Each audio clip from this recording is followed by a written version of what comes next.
Hello, hello, hello. Welcome to Almost 30 Podcast. So nice to have you here. It's Lindsey and Krista. Thank you for choosing Almost 30. We are one of many, but we feel very lucky to have you here. How's everybody feeling? Let's do a little check-in, maybe a little deep breath. Mm-hmm. Oh, yeah. Feeling into the body. I know. I saw something, the internet's so wild. And someone was saying, they're like 5G reduces the oxygen in the atmosphere and something about that. And I just was like, okay. And you always think that and you're like, okay, now what do I do with that information? So now in the city, I'm like, oh my gosh. You're holding your breath. Can I breathe? We go. Yeah. I'm like, is it okay for me to breathe? I mean, who knows? Truly, who knows? Yeah, I feel we have like I actually don't hear it right now, but we have a little ringing going on in this room. And I'm like, where do I need to put a Somavedic or where do I need to get like a It makes you Wi-Fi crazy blanket? a little bit. Yeah, it's so, and we both are super sensitive. Like my ears will ring kind of more randomly. And I am convinced it's because I'm like caught in a web of like 5G. I know, of like whatever the frick these like crazy rays. But we're so excited to have you. If you're a Jenna Kutcher fan, this is perfect. And we're really glad that you're listening to the show. We had such a good time recording with her. And I think we've been looking forward to doing this for quite some time. I remember the old days of the podcast. We've been around for 6 years now. And I remember being in my kitchen of our like piece of crap apartment years ago in Venice and just like reaching out to the team, talking to Kylie, her podcast manager, about her coming on, and it just like never ended up working out. She was on maternity leave for the first time with Coco. And so that was, I think she was preparing for it or was on it. And then eventually, we've been able to do this, and we are also on her show. So definitely listen to that one if you don't listen to Gold Digger already. But Lindsey and I, before this, were talking about all the things we've learned from Jenna, from afar these past couple years, just like listening to the show, consuming her content. And she is someone that I really do look up to. I feel like she is just super organized, super inspirational, really does it from a genuine place. And her systems management, like I cannot. I know. My Virgo rising is like, oh my God. I know. I was thinking about that, just how like she is one of, a few people that I can really say that I've taken time to like really take in how she does things rather than, the content is obviously amazing and super helpful. But I think as like a fellow entrepreneur, fellow podcaster, it's like how she does things. It's always super intentional. It's always authentic and in her voice. It's fun. Like it has that like element of, just kind of like demystifying becoming an entrepreneur, demystifying Instagram. And she does so in a way that's really inviting. And it's just because she's being Jenna, and I just love that about her.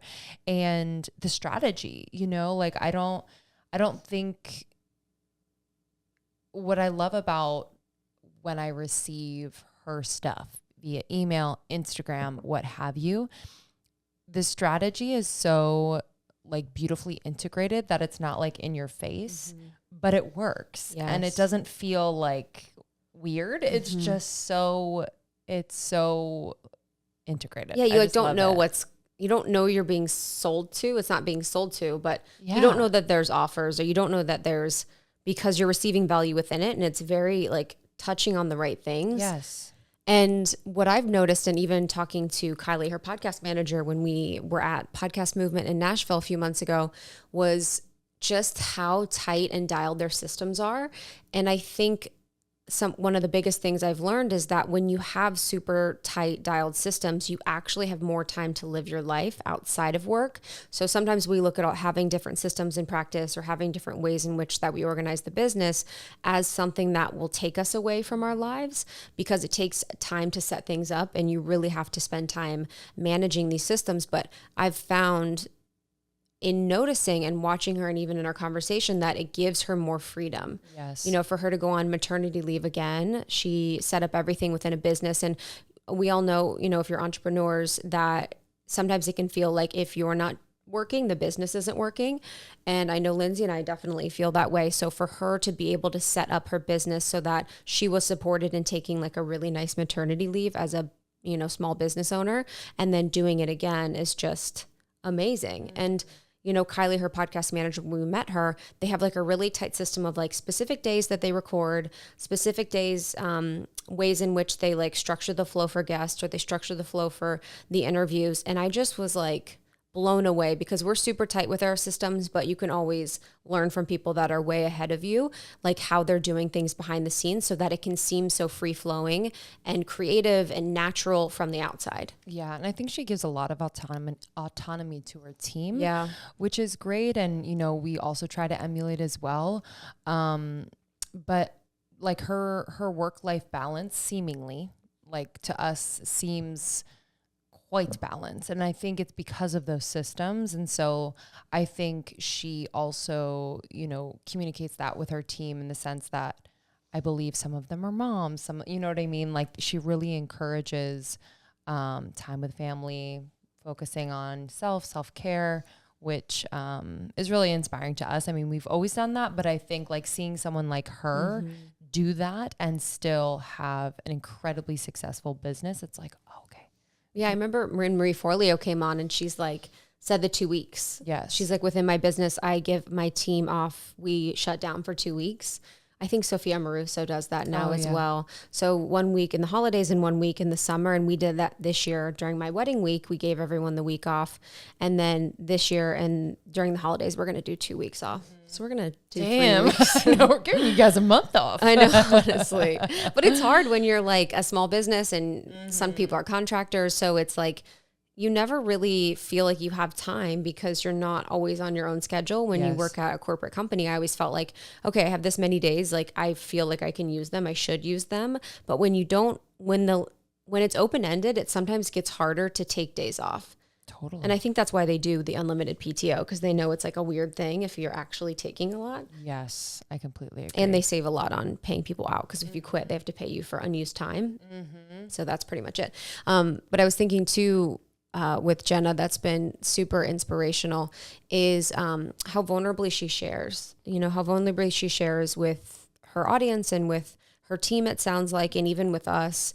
And to be someone that's so successful and doing so much, and then still be in front of a really big audience and still be really vulnerable and honest about your life and sort of how you're navigating it, I think is really beautiful to see, especially from like a woman leader. Yeah, definitely. And I feel like from the outside, it feels like she moves forward always, where like if something, with her community needs to be discussed, whether it's something happening in the world or what have you, like she's just very like on the pulse and does not miss a beat. I feel like she's always on it, whether it's on social media or doing like a short podcast episode. And I was also going to say just the fact that she has decided she kind of lives in the country of sorts. So she's living, on a lake, and it's very secluded and peaceful and beautiful. And, that it reminds me, and I think we were seeing that more and more, that it's possible to run a business that reaches a lot of people and not have to be in the hub or like where everyone is, if that makes sense, obviously because of the internet. But like, I also just respect the fact that she protects her peace in that way. Mm-hmm. Oh my gosh, I know. So inspiring. And that you can be running your business from wherever and still really live like a nature-filled life is so cool. And I think the last thing that inspired us even directly was her integrator. So she has within her company, someone's called an integrator, and this person works across all parts of the business, and they support all parts of the business, and they really make sure they're hitting timelines, deadlines. They're like filling in every single gap for launches, for programs, and they're communicating with everyone to make sure that everyone's always on the same page. And then also working with Jenna directly directly. So it's like, I think she's the main point person with Jenna, and then sort of disseminates any information that needs to be done. And that really inspired us to hire our online business managers. So we have 2 online business managers. They're amazing. And they pretty much are integrators, and they work across the business. They do our team calls, they do our finance, they do sort of like executive assistant stuff, but really they help us with all of our launches and a lot of tech backend. So they do so much. They've been so incredibly helpful, and I'm so grateful. And I don't think I would have known about that role without Jenna. Yeah, it's so true. Yeah, it really allows you to be like in your genius, you know, and I think she focuses on that, where if she knows when her energy is being kind of like drained with something that doesn't really either within her scope of genius or doesn't really light her up. So, yeah, we love you, Jenna. Thank you for joining us. This episode I love because we also talk about just kind of like the vulnerabilities in getting pregnant for a second time. We talk about her relationship and how it's like, you know, in our world, unconventional.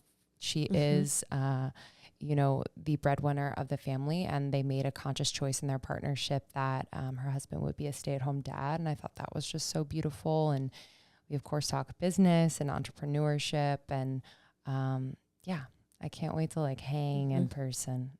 Same. We got to talk just like one-on-one before we got started, and it was just incredible. So you can find Jenna Kutcher, jennakutcher.com. You can find her on Instagram, Jenna Kutcher. And then the podcast is the Gold Digger Podcast, and it is so good. So enjoy this one. We are also on her show, so definitely listen to us there.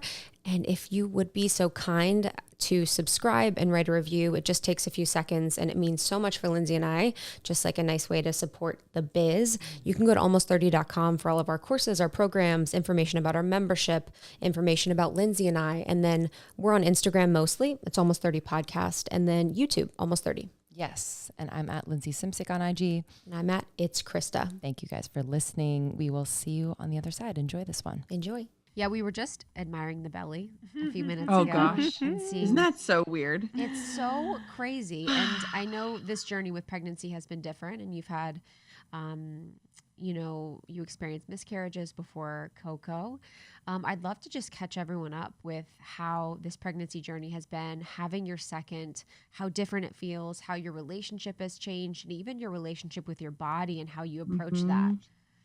Yeah, it's been such a wild ride. I was really reflecting on it the other day. I was reading to Coco at bedtime, and she was trying to sit in my lap, and it's getting more uncomfortable as my belly grows. And there's a line in her book that was just like something about like, I wanted you more than you ever will know.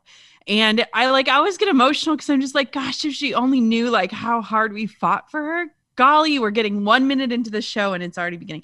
And so it's just so crazy because it's like something that I will never take for granted. And what I think is super, super interesting is like the path to motherhood, the journey of it. Every single piece of it holds its challenges. And when you're in one season, it's hard to be like, I remember just when I wanted so desperately to have a baby, seeing people complaining about like morning sickness and being like, I would do anything to have morning sickness because it means I'm pregnant. But I think what I've come to terms with a lot is that we as women often discount the challenges because we know someone out there has it worse than us. And I think that I've come to this like acceptance that like every season can hold these like blessings and challenges simultaneously. And one doesn't balance out the other. One doesn't take away from the other. So Coco will be 3 by the time this baby arrives, or close to 3. And it's just been such a wild journey. We had 2 losses leading up to her. It was a 3-year process. And in that process, I both hated and came home to my body. And it was a long process of all of that.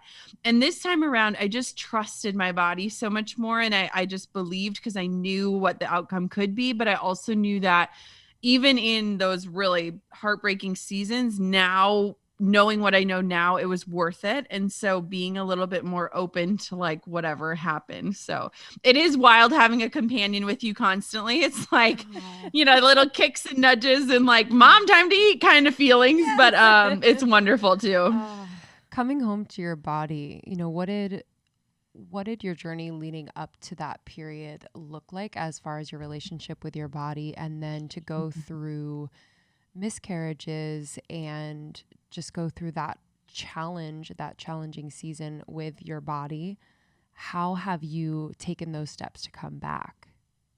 Yeah. So we had our first loss, and I felt it was so crazy because I called my sister. We were in Hawaii when I found out I was pregnant, and I called my sister and I said the weirdest thing to her. And I said, oh my gosh, I just found out I'm pregnant. I can't believe it. And I said, if I lose this baby, we're going to share it because I have to give it meaning. And my sister remembers being like, that is such a weird thing to say for someone who's never experienced that. And I think that was my first sense of mothering intuition, maybe. But the first time we had a miscarriage, I felt like there was purpose. I felt like God placed this loss in my life so that I could talk about it because it was such a stigmatized topic. Very few people talked about it. The second time, I had written this redemption story in my head, right? Like, God is good and this baby came after this loss and all these things. And so after we had heard that heartbeat and then gone back to hear the news that there wasn't one, I was so angry. I was angry at God. I was angry at my body. And I remember having this moment the day that we found out that we had lost another pregnancy, being like, something's wrong with me. Like, there is something wrong. I'm not able to do what I'm supposed to do. What is wrong with me? And what's so wild is the journey of entrepreneurship and motherhood for me has been so deeply intertwined. And when I started to seek answers, I went to a naturopathic fertility doctor because I just believed in the core of my being that, like, my body is capable of this. And I know that's not the case for everyone by any means. I think science is so incredible. But I found out things like my cortisol levels were insane. I was always stressed. My body was in like fight or flight mode because of the way I was running a business. My adrenals were shot. I mean, there were so many things wrong because my body was screaming at me to slow down and to be still and to rest. And I wasn't listening to it. And I didn't listen to it until I had that compelling enough reason, which was this desire for motherhood to do that. And it took me so long to just trust my body. And I remember when I found out that I was pregnant with Coco, I started writing these letters to her. And it's wild for me to read them because it was like, are you there? Is this real? Like, can I believe that you're coming? And then the next one would be like, I feel it. Like, I know this is it. This is it. You're coming. And then, and it's just such a mental roller coaster. But for me, the journey has been so much of like, and I think, again, this goes in hand with success, is so often we think like, what do I want success to look like? Instead of focusing on what do I want it to feel like? And I think for our bodies, so often we think, what do I want my body to look like? Instead of asking, how do I want my body to feel? And so that's been a very transformative shift for me that I've taken into pregnancy and motherhood. And I think it just changed a lot for me. That's huge. And I love the feeling shift because I've had that as well in the past year where I find myself pushing and, I'm like, oh, I want to be there. I want to be as successful as this person, or I want to be expressed successfully in this way. And I have to constantly remind myself like, oh, in this moment, I'm deeply happy. Like when I'm with my husband or when I'm with my friends or when I'm eating good food, I'm like, I have to remind myself that even with the simplest of situations, I'm deeply happy. And if that is the end goal, I can live that end goal in the moment. But I really loved when you talk about the adrenals and your hormones, because I went through my own hormone journey myself. When you did that testing, what sort of changes did you have to make in your life? Because you built your business on hustling and on hard work. So what sort of things did you do to allow yourself to make the shifts? Yeah, there was so much. It was such an eye-opening experience because I think a lot of times we tune out our intuition. We stop listening to our body. And I think a lot of times I looked at life like almost like my body and spirit were separate, like that they weren't this like integrated whole that could communicate as one. So I remember my doctor called with my cortisol results and she's like, what are you doing at 9 a.m? Your cortisol is flying up in the morning. And I was a really big CrossFitter at the time. Wow. And I love CrossFit, but I am competitive by nature. I used to be a gymnast. Like I was 5 days a week, never took a single day off. And she was like, your body is like screaming and then it's crashing. And every single day I would get home and I'd be so exhausted that I'd take a nap. And things like that. And she's like, I think you need to start walking. I think you need to start doing yoga. I think you need to meditate. Like, so simple shifts like that. I also found out I had a massive gluten intolerance and I was the mac and cheese girl. Yes. Like I literally was the mac and cheese girl. And it was devastating, but it was so funny because I literally went cold turkey almost 5 years ago on gluten because again, my why was strong enough. I think I realized that for a lot of the things that I wanted in my life, my why was always tied to what it looked like, what my body looked like. And all of a sudden I'm like, oh my gosh, this calling is so much bigger. And so I cut out gluten. I cleaned up all of my products. I started unplugging. Like Drew and I do not sleep with cell phones in our bedroom. They're in our kitchen. So just a lot of these things that are just good for anyone, like reducing your caffeine, reducing alcohol, where it's I look at that now and I'm like, man, I'm so grateful that I dug into my health in that way because I have a deeper understanding, but a deeper admiration for our bodies. Yes. And it also just absolutely transformed the way that I work. And I look at that season of waiting of those 3 years. And I can now see that it was exactly what I needed to be working in the sense of not hustling, but in creating the type of life I wanted that supported the type of mother I wanted to be. Mm. Yeah, that happened to a dear friend of ours too, where she had a really hard time getting pregnant and in that time was able to really set herself up for a pregnancy that is like a pregnancy and then post-pregnancy of her dreams. And it was just really beautiful to see that. And I know that's true for you too. Yeah. And just that pushing and then crashing or the marathons that we put ourselves through for a particular goal. I just feel like that's so real and so rewarded. Yes. In our industries and just across the industries, actually. If you're staying up until 2 a.m, it's good for you. You get a badge of honor at work, you get the promotion, what have you. So, I think it just sounds like it's been such a gift. I'm actually curious, probably selfishly, for you as a business owner transitioning into more ease, more play, more space, more maybe time away from the business. How have you done that effectively? And has it been something that's caused you anxiety? Has it been easy? What has been the experience?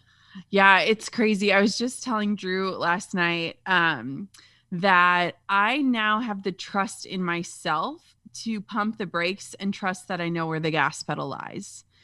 And I think that for so many women, we believe that our success is a fluke or that we're going to miss our big break or that the world is going to see our momentum slow down and believe that we stopped or we failed or we were never successful in the first place. And I think that what's so beautiful is I trust myself to figure it out when I'm ready to now. Whereas before, I think I forced myself to figure things out fast and to keep moving and to not slow down. And so it's been amazing. I feel like I literally had to train myself how to rest. We train ourselves to learn new marketing strategies. We train ourselves to do better in our career. We train ourselves in every area of life, whether it's athletics or things, but we convince ourselves that we're incapable of resting. And it's almost like I needed a couch to 5K program in learning how to rest, where it was 5 minutes a day, then maybe 10 minutes a day. Oh my gosh. Right? Yeah, you want the couch. And it's I needed that. And I had tricked myself into believing that I was just incapable of resting. And it's amazing now what balance looks like in boundaries, because when I hear people say things like I worked until 2 a.m., to me now it signals something's out of whack or you're not working on the right things or you're lacking boundaries. And so it's funny because I don't glorify that anymore. And I think that my secret sauce is where the woo meets the work. I believe in power of intention and manifestation, but I also believe in work. And like, how do we spiritually like take care of ourselves while doing work that is meaningful and purposeful, and kind of finding the identities both in the work, but outside of the work. And so it's been amazing because I think a lot of us hold these visions for our futures. Like for me, my vision of like becoming a mom was like being a present mom and like being the type of mom who like, puts her daughter to bed every night, wakes her up every morning. And like, I am that mom. I start work later. I watch Baby Shark in the middle of the day. Like there's things that where it's like, but this is it. Like, this is why we worked so hard to do this. And so I don't feel guilt at all working at a slower pace. My business really hasn't changed all that much. I just am better at asking for help. And then I think too, I'm just at a place where I'm like, I'm trusting that I can coast a little bit or I can pause a little bit. And when and if I'm ready to go full steam ahead, the world is waiting. Yeah, I think at the beginning too, you were definitely speaking to fears that I have, as a business owner. It's like, if we stop, it'll all go away. Yes. We're becoming irrelevant. That sort of thing is so real, I think, in the business that we're in. But it is beautiful when you are an entrepreneur for a little bit longer than previous. Lindsey and I have been in the game for 6 years now. You realize that there are seasons. And now I can sort of look back to the seasons where I'm like, oh, wow, year 2 was an interesting season. Like year 4 brought these things. So for you in your life, what sort of season are you in, both professionally and personally? Yeah, I think I'm in a season of shifting. So I think that I am in a very transformative season. I was telling someone the other day, like, I don't want to be the Instagram expert forever. In fact, like there are things where you become known as something and it becomes part of your identity.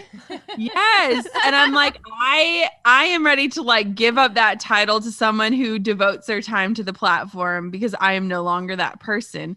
So I feel like I'm definitely shifting, and I feel like right now, looking at the world that we're in, women are just in this place where they're questioning, like, am I in alignment? Is this career what I want? Am I going in the direction that is actually meant for me? And I feel like, there's so many women leaving the workforce. 1 in 4 people are looking for other jobs. Like, I think that 2020 shook us in a way that was like, what do you want? Like, get quiet enough with yourself.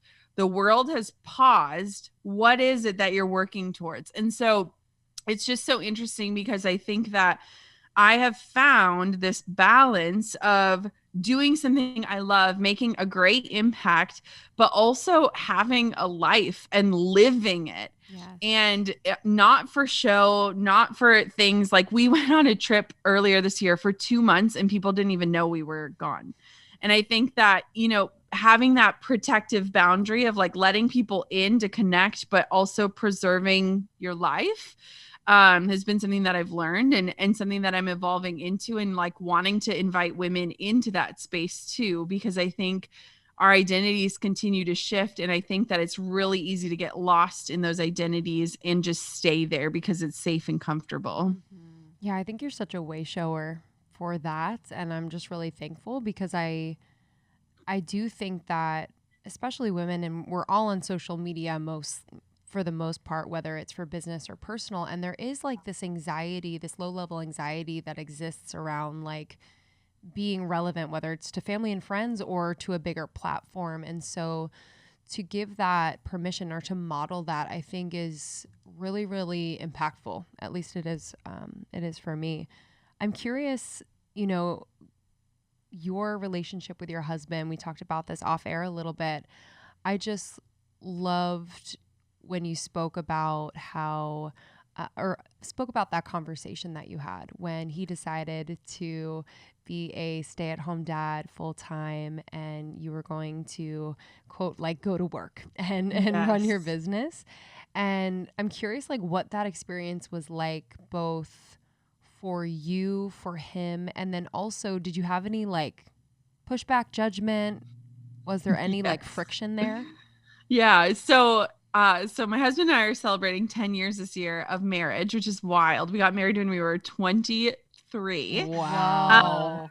So yeah, we were babies out of college, and it's so cool because we've really like transformed into who we are. I mean, at the time I had zero entrepreneurial pursuits or desires.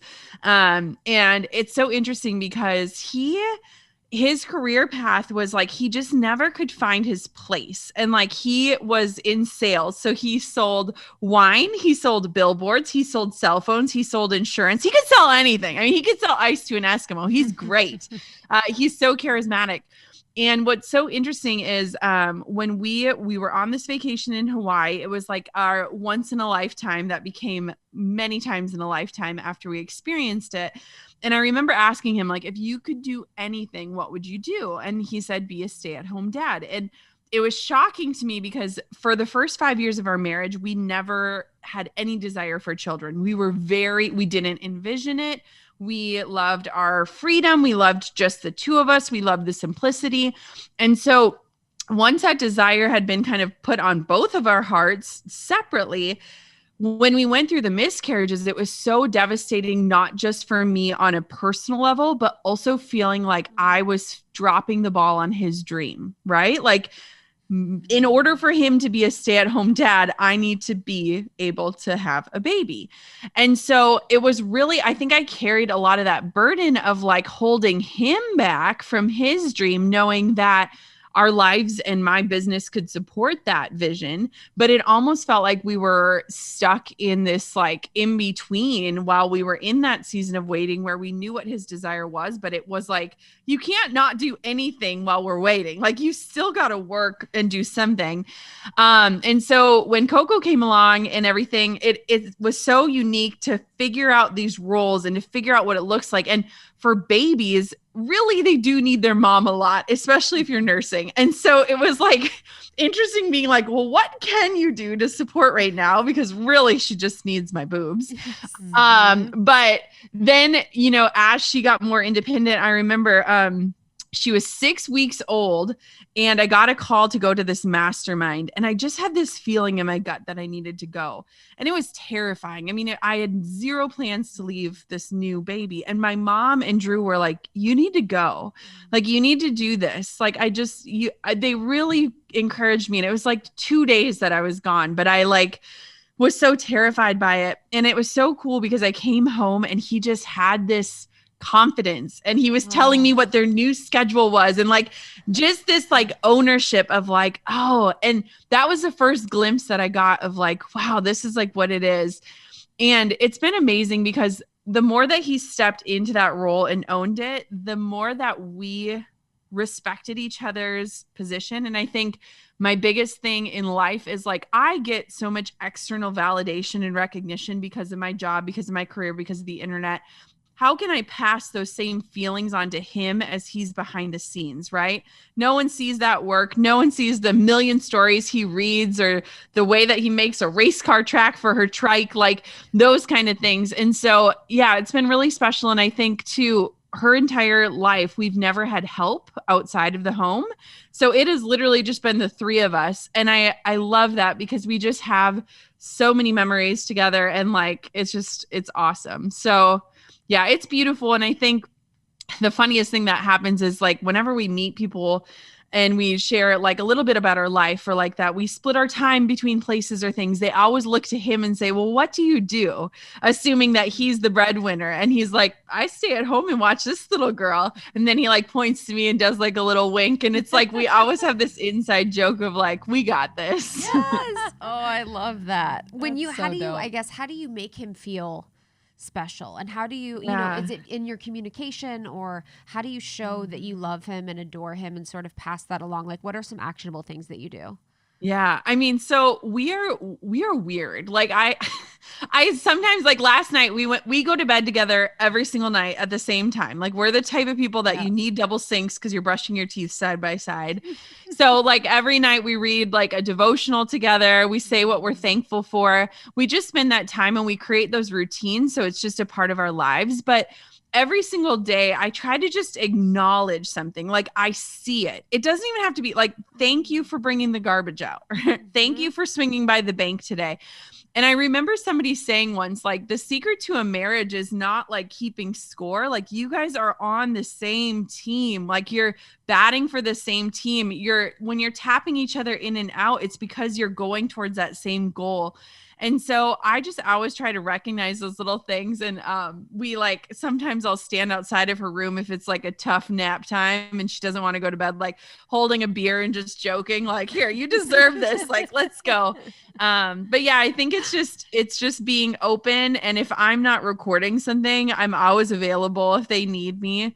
But just seeing what they do and what goes into that as your partner, I think is just like, I see that. And I think just knowing somebody's paying attention in that way is so special. It's so beautiful. So beautiful. And it's so cool to see him, you know, on your Instagram sometimes. Yeah, like he owns it's it. so felt. It's like so felt that he's so present, that he's also just so proud of you. Yeah. That is truly, truly felt. I'm so happy for you guys. Is he excited for number 2? Like, is he already strategizing how he does like, the? We are. Last night we went to dinner. My mom watched Coco and we went to the pizza place where we catered pizza at our wedding. So when we were 23, we had $0. So we had pizza at our wedding because we paid for our wedding. And so last night we actually went to the pizza place that catered our wedding, which was so nostalgic. And we were saying, I was like, okay, with this baby, like, I'll get up in the middle of the night, but you got to get up with Coco. And then like, we'll tag team. And I was like, as long as we can like give Coco focus time each day, like, and so it's like, we're strategizing. And I think I'm just going into it. I think the craziest thing about motherhood is amnesia. You forget about pregnancy. You forget about birth. You forget about it all. That's why you keep doing it.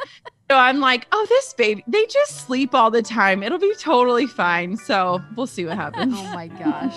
This episode is brought to you by BetterHelp, because you deserve to be happy. And I have to say, Justin and I, my amazing husband, we just started couples therapy. I'm all about therapy. I'm all about BetterHelp. And you can get couples therapy for yourself and for your partner through BetterHelp. So you can use it for an individual, you can use it for you and your partner, and you can also get therapy for your child, a teen. We are obsessed with BetterHelp because it connects you with licensed, professional, vetted therapists who you can trust. All of our friends use BetterHelp, and therapy has, quite frankly, changed my life. And you can do this virtually. So, you know, they have a broad range of expertise available that may not be locally available to you in person where you are. So I love that about BetterHelp.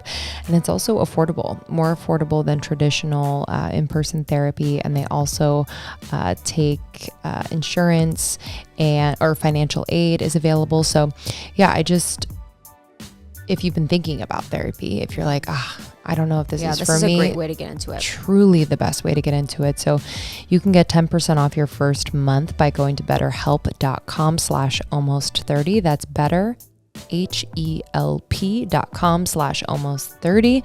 Join over 1 million people who have taken charge of their mental health. That's betterhelp.com/almost30 to get 10% off your first month. What if I told you that you can take control of your sleep, your sex, your stress, and your strength? Y'all, I have the brand for you. I am super proud because we are investors in this brand and truly believe in the mission of House of Wise.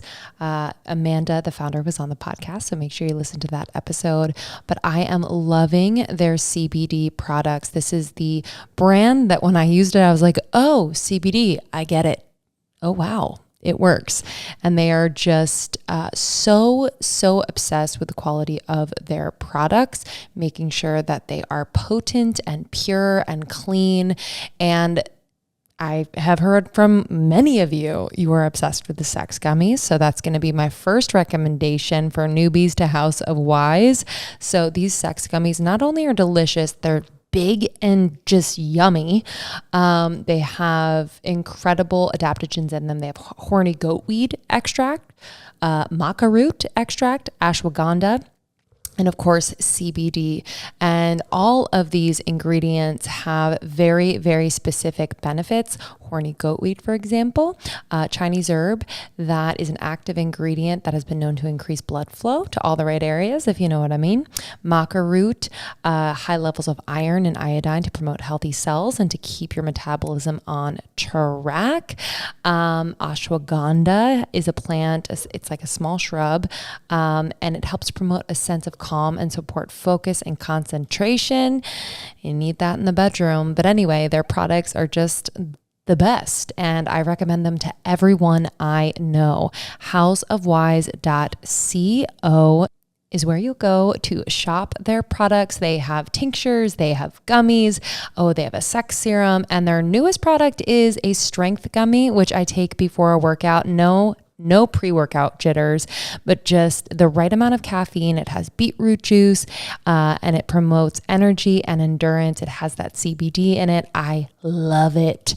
So check them out, houseofwise.co. Use our code almost30 for $20 off your first purchase.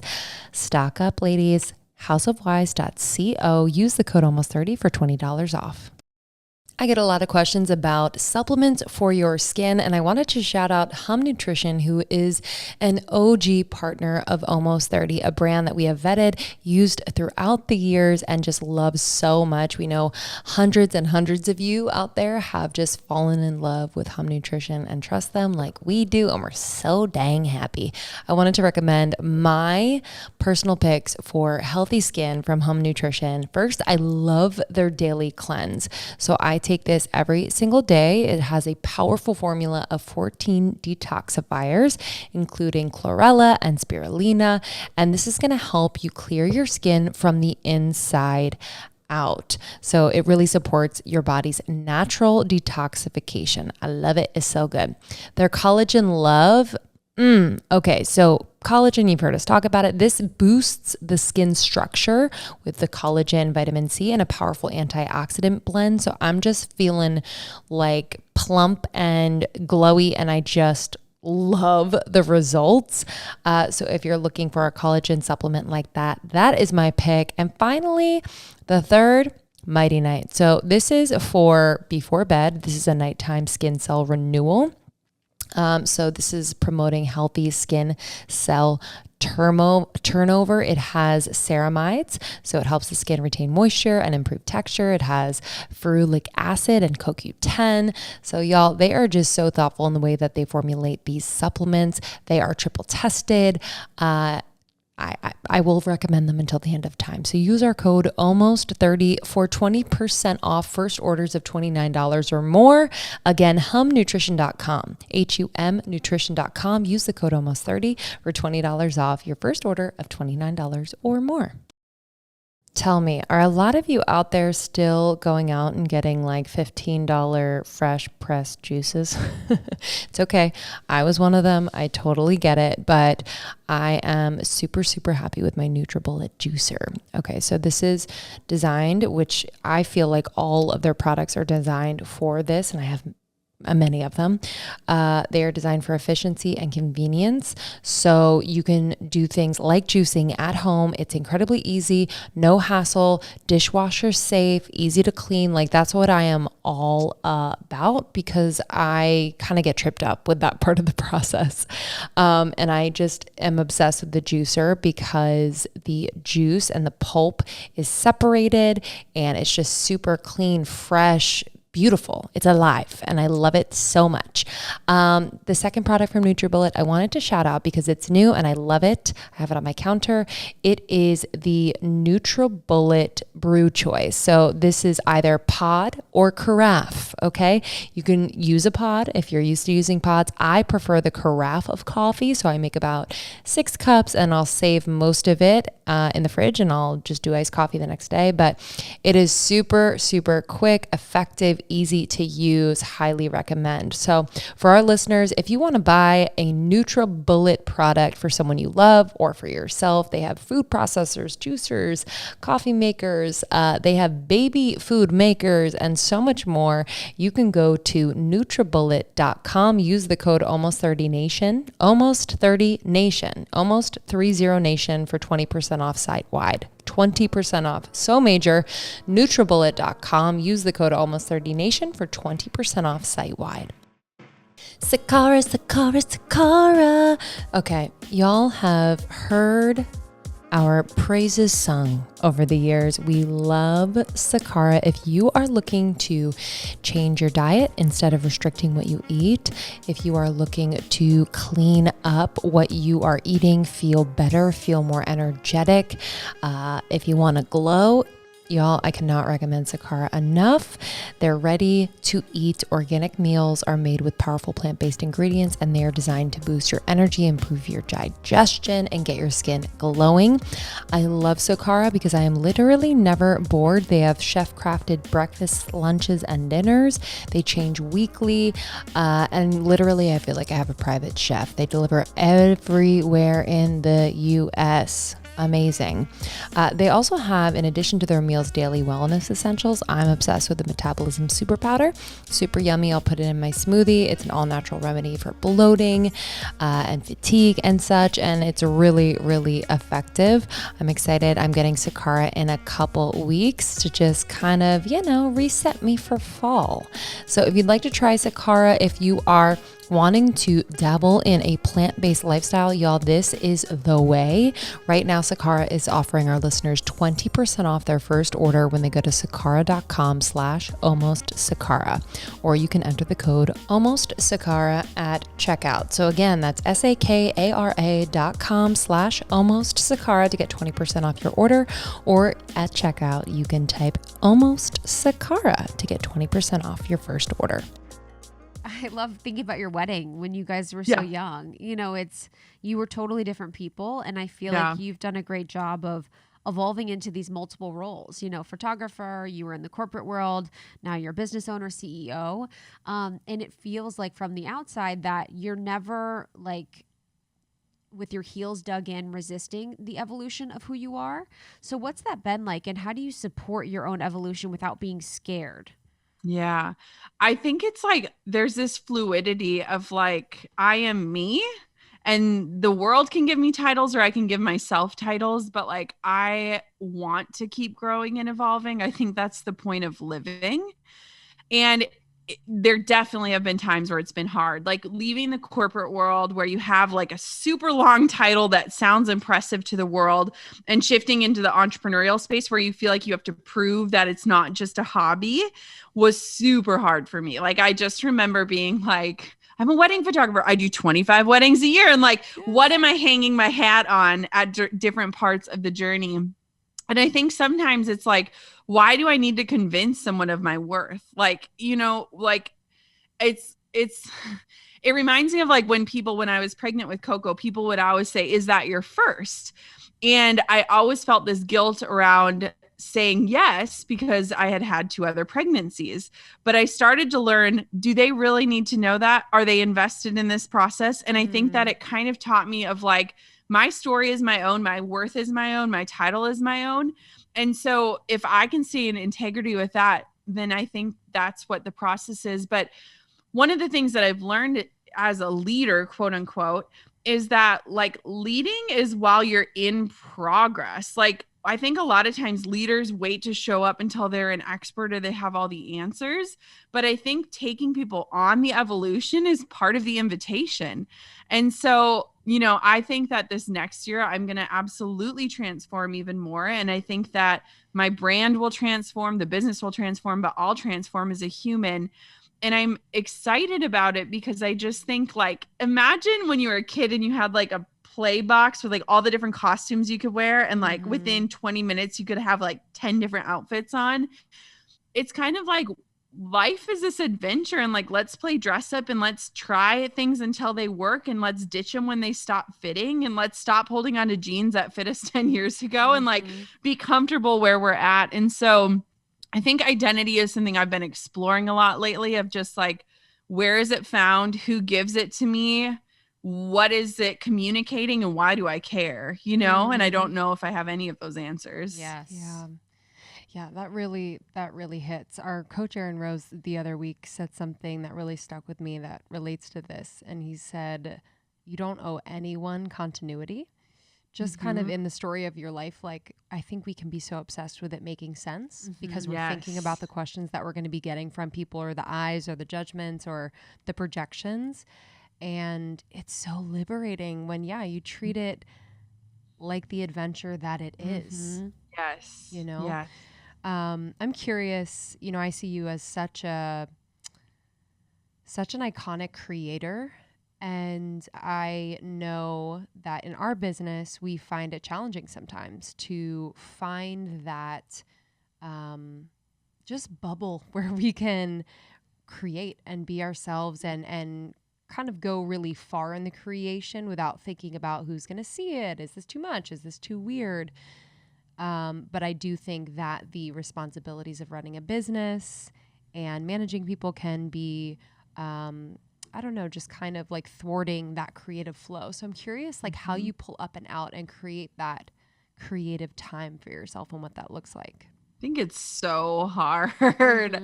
You know, it's like, especially when you create a business around something you're passionate about, and then you find yourself leading others. It's like, none of us went to boss school, right? Like, I wish there was a boss school because I need it.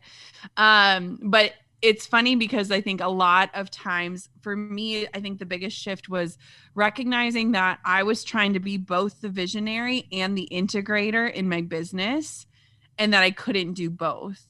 And I think a lot of times as founders, we are the person behind the vision, but to get that vision off the ground, we have to be the people doing every single thing. And so when you get the right team in place that allows you to continue moving forward while you can see that bird's eye vision that maybe other people don't understand or can't get or can't see, it can totally transform things for you. So I think the biggest thing is learning to ask for help. And I think as a proud person, so often we can do everything. Like I can do every piece of my business, but I shouldn't. And I'm not needed to. And I've recognized that asking for help is actually giving someone a gift to use their strengths. And so it's like pride held me like white knuckling my business for so long. And when I finally loosened the grip and like opened my hands to what's possible, I started to see that like the things I dread, someone else loves. And I can create jobs and I can create opportunities and I can create ownership so that it's not just a me, but it's a we.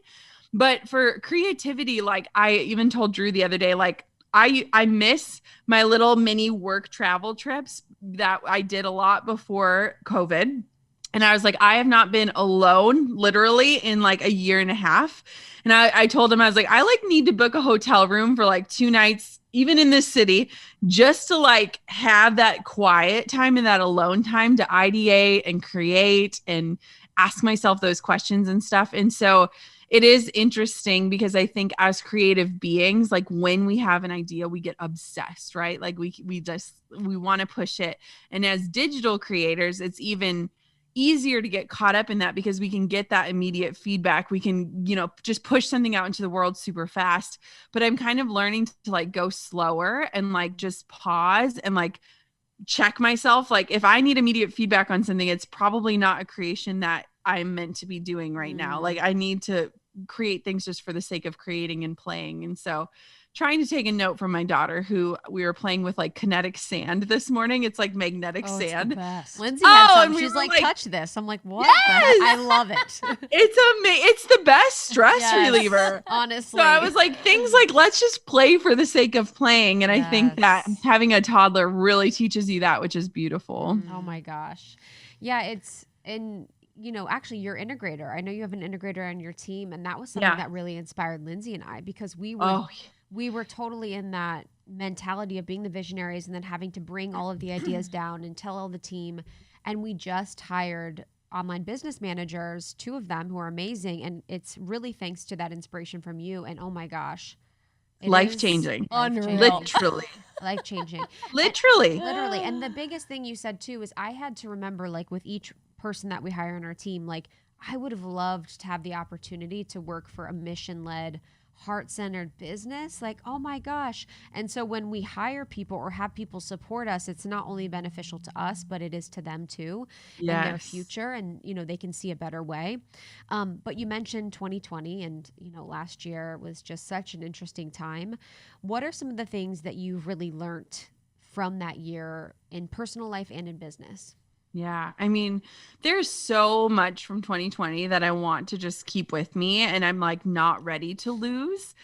I think that one, our true characters came out from all the statements that we've said, in the sense of when life slows down, I'll do X, Y, or Z, or when I have time, I'll do X, Y, or Z. Did you do those things? Because guess what? Life did slow down, and life handed you this opportunity on a platter of time, whether it was time saved from commuting, time not traveling, like there's, you know, so that really, I think, challenged a lot of people who say, you know, someday I'll do this. That was a great opportunity. So I really loved that. We spent a lot of time. So we have a place that's tucked away in the woods, way northern Minnesota. It's like 2.5 hours away from a Walmart, Target, McDonald's. Like it is unincorporated, middle of nowhere. And we just had this blessed opportunity to kind of like fall in love with nature again. I would not have called myself like a nature girl by any stretch of the imagination. I now have hiking boots. I bike. Like, so we just kind of explored our own backwoods in a beautiful way. But I also think the biggest gift 2020 gave us was just awareness. I think that so many of us have lived in our own bubbles. We have always, like, I have always been someone that has been very defensive to feedback because I know my intention. And I think that integrity and intention and action all kind of came together and came to a head too when looking at like, how are people being true leaders and like, what does that look like? And one of the biggest mistakes I found that I had made early in my business that so many business owners are still making is that I had identified an ideal client and I had created for her for a decade. And that ideal client looked exactly like myself. She was just me a few years ago. And I think it's a natural mistake. I think it happens.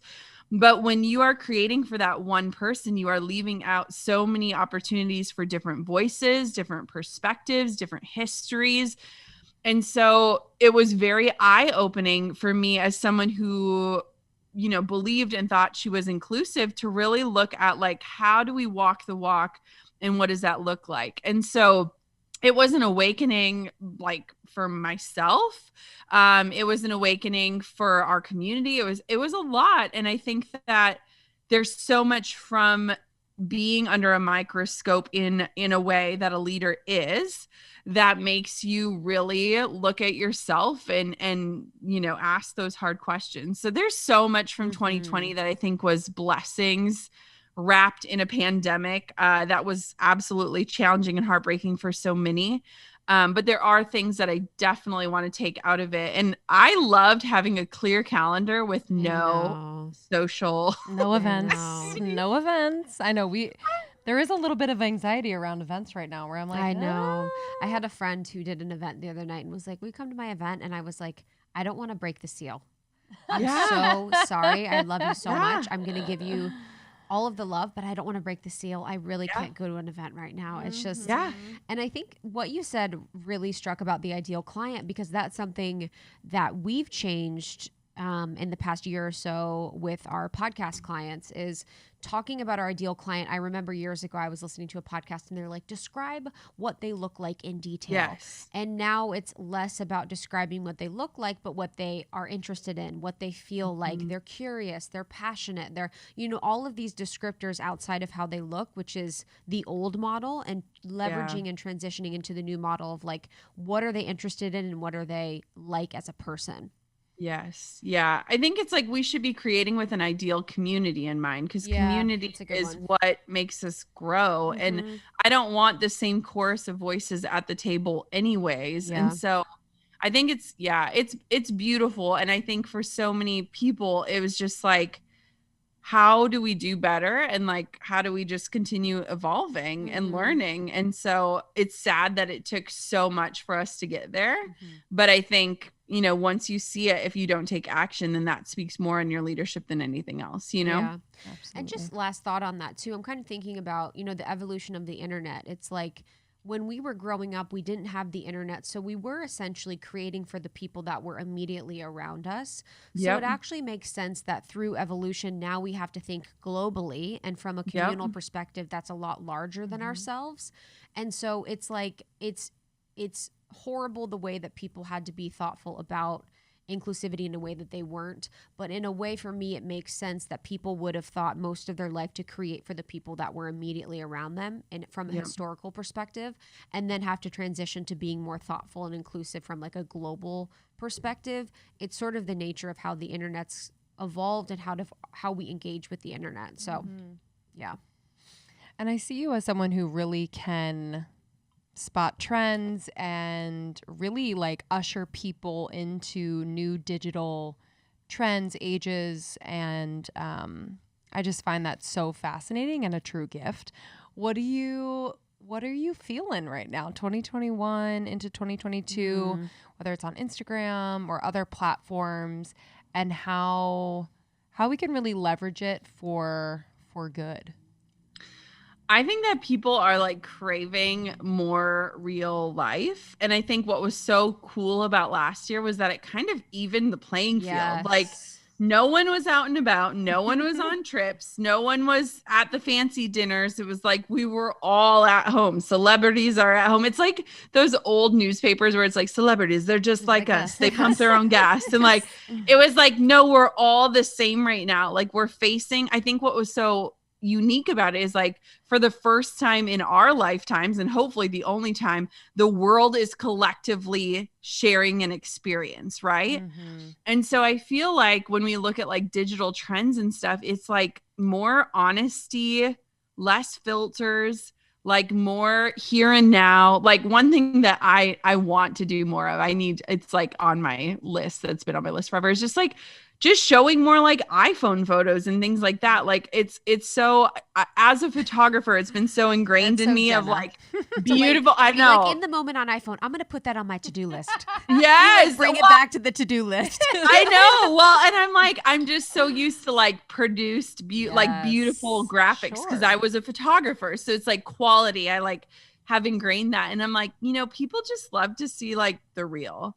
And so I love that. And I also just think there's this influx of women who are questioning what they want to do, if they want to create their own economies online, where they want to go.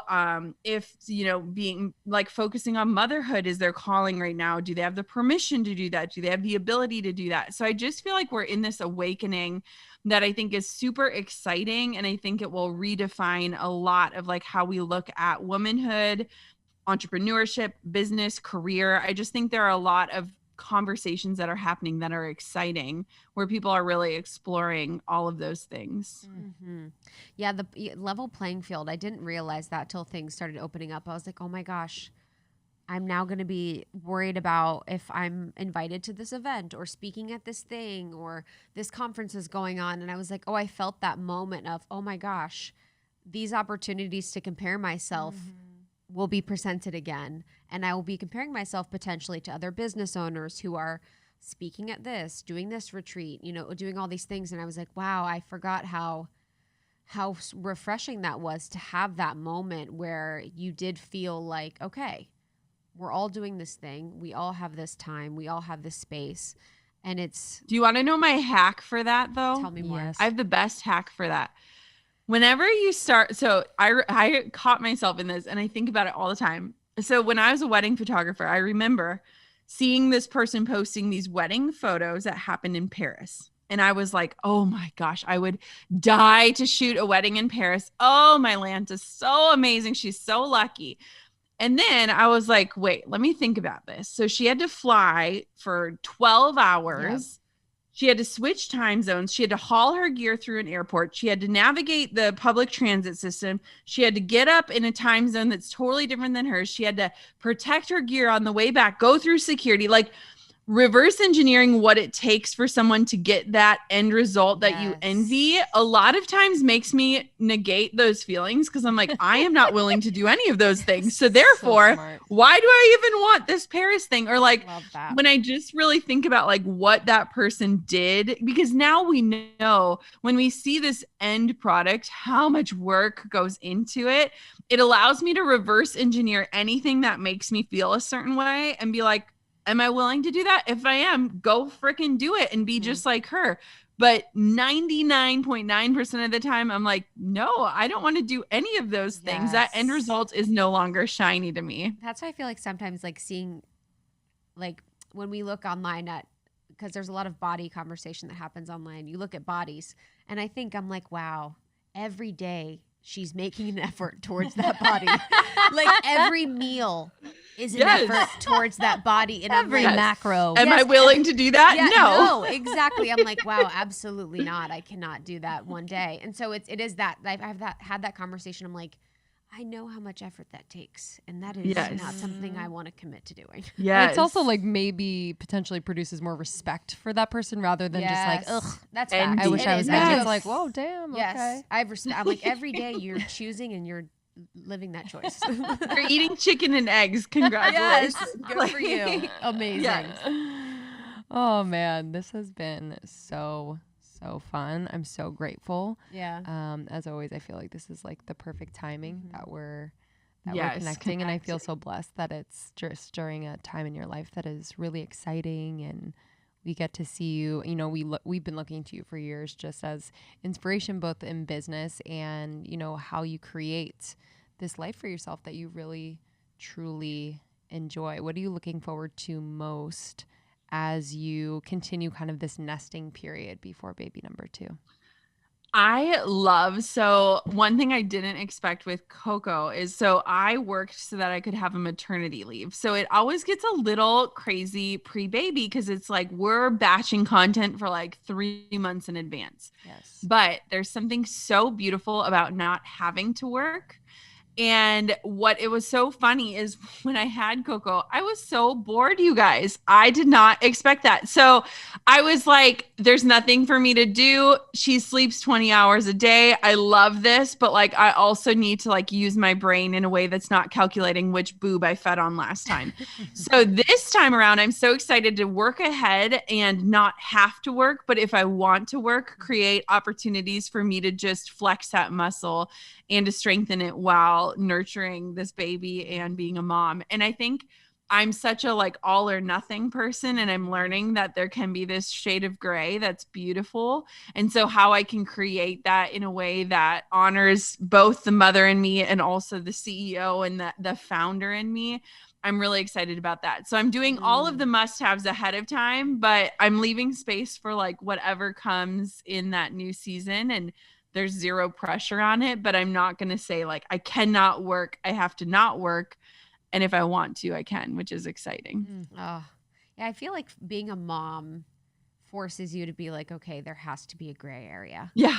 And like, there's an in-between on everything. Like I have to exist in this, or and I think that's what's so beautiful about it is those lessons that you get without even trying within it. None of it is all or nothing, which is so beautiful. And you're not all mom and no CEO, and you're not the other way around. It's like, and there's no such thing as balance. I think there's just presence. If I'm working, I want to be present in my work. And if I'm mothering, I want to be present in my mothering. And when you remove that idea of balance, or that you have to be both parts, it's like, just be present where you are and you're going to do beautiful things. And I think that works for any season that you're called into, which is awesome. That is such a great place to end. This has been so amazing, and we're so grateful. We were also on Jenna's show, so make sure you guys listen to that episode. And I think everyone knows where to find you. Everyone probably knows you, but I would love to just share what you have going on, what they can look forward to from you, even if you're out. Yeah. So you can find me on Instagram at Jenna Kutcher, and all of my stuff is there, as well as my website, which I love my website. We have the same web designer, so we love her.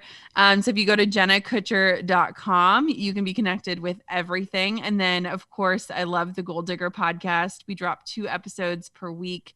It is the top marketing podcast on iTunes. So if you love hearing about business and strategy, but also just motherhood and reality and life, it is a place where you are welcome. And I would love to have you come over and listen. Yes. Amazing. Amazing. All right, guys. We'll see you soon.